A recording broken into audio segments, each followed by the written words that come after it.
Proud of our guys for hanging in there. You know, we're down 6 runs going in the bottom of the third. It seemed like that they were all over our pitching. We walked a couple lead off the game, and things were going our way. They got a couple of really big hits there with 2 outs in the first to double that lead, and we line into a double play. We're trying to get back in the game. We got 2 on, 1 out. Robert hits one really hard right at the second baseman, and you know, you're kind of going, wow, this is going to be tough. Just kind of the way things are going. But we kept talking about having a big inning. We'll put together an inning. They had their 4-run first, and you know, we're going to score a run here and there, and maybe we can put together a 4-run inning, and we obviously did there. And you know, just did a good job up and down the lineup, swinging the bat. I thought the bullpen came in and gave us some help and gave us a chance to get back in it. So let the rain come in, and then we'll play again tomorrow. Yeah, Coach, another day, another good game for Braden Webb. Just how good is it to see him kind of just getting into a groove now, and now he can just kind of play baseball, not have to worry about anything else. Yeah, he's been swinging it good. I mean, he helped us win. Who knows what would happen in Columbia without a couple of his swings. 2-run homer, you know, big double on Sunday that after a couple guys left the bases loaded, and he came up with 2 outs and drove in 2 that probably ended up winning the game for us. And then, you know, tonight, getting a couple of big hits and then that home run into the wind. I mean, the wind didn't help that at all. It knocked it down. It would have gone a lot farther. It's just good to see him having fun, helping the team, smiling. Good player, and he needs to have success. It seemed like Miller Plyman really kind of settled the game down after Adamiak's rough start, and just kind of what did you see from him, and how good was it to see that? I mean, kind of the most he's pitched here. Yeah, I mean, he came in and, you know, worked his slider pretty good, throws a sinker, got us back in the dugout, and, you know, he gave up a run or 2, but he also ate up a couple innings, and that's what we needed. I think he got us maybe 7 outs, something like that, and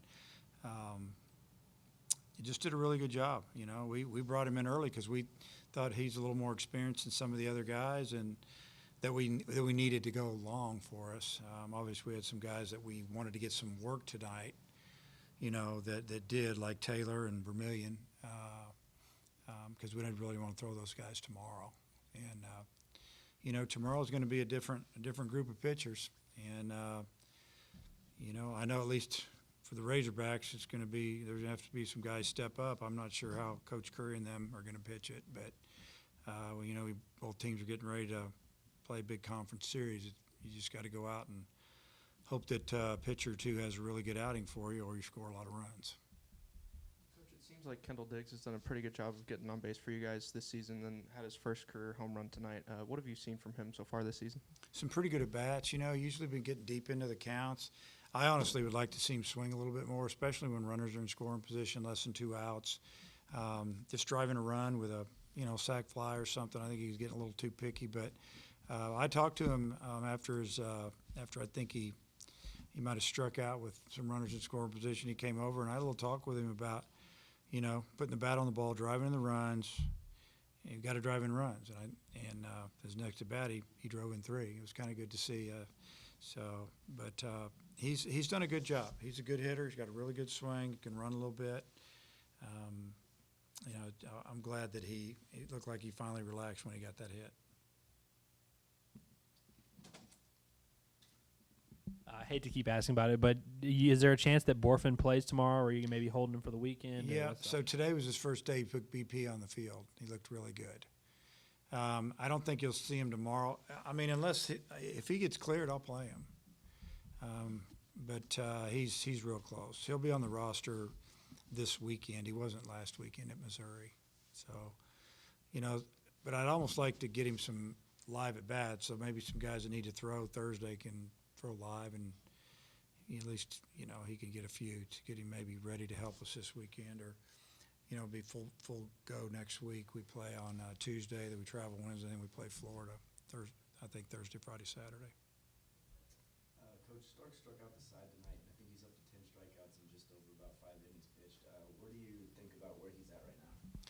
Yeah, it's almost like he gets off to a slow start when he gets in the game, then he gets going. We were talking about that during the game. It's almost like we got to warm him up longer, get him sweating or get him ready to roll a little bit more. And everybody has to figure out when they come out of the pen what works for them. But, you know, when he throws strikes, he's hard to hit. He's got a good cutter, and he threw a couple nice breaking balls. Fastball, you know, the board's reading 91. We just looked at it, he's throwing like 94, 95. I'm going to complain about that gun again. They need to move it closer or they need to get rid of it because it's usually way off. It's frustrating. I think since SEC play has started, I don't know if I've seen Michael Turner pull a hit. What does that tell you about him at the plate? Well, it tells you that they're pitching him away, and he's good at going the other way. He does have a lot of power to the pull side as well, and if they make a mistake, when they go in, they go way in. If they miss a little bit, he can do some damage. He'll turn on the ball and hit it out of the park, but he's a good hitter, and it's because he uses the whole field. Can you talk a little bit about how the mindset changes after the opposing team gets out to such an early lead like that, and how momentum kind of builds as you chip away? Yeah, I mean, the mindset has to be, first off, you got to still feel like you could win the game. And, you know, when you're down 6 runs and the wind's blowing in from right about 30 miles an hour, it's hard to hit home runs and get back in the game. So you have to get walked. They have to make some mistakes, and you got to get some big hits. And we did all of that. The mindset was that we needed our pitchers to go out and throw up a couple of zeros for us to give us a chance to chip away and get back in the ball game. And it was huge when we punched in those 2 runs in the bottom of the third. I think both of those runs were with 2 outs.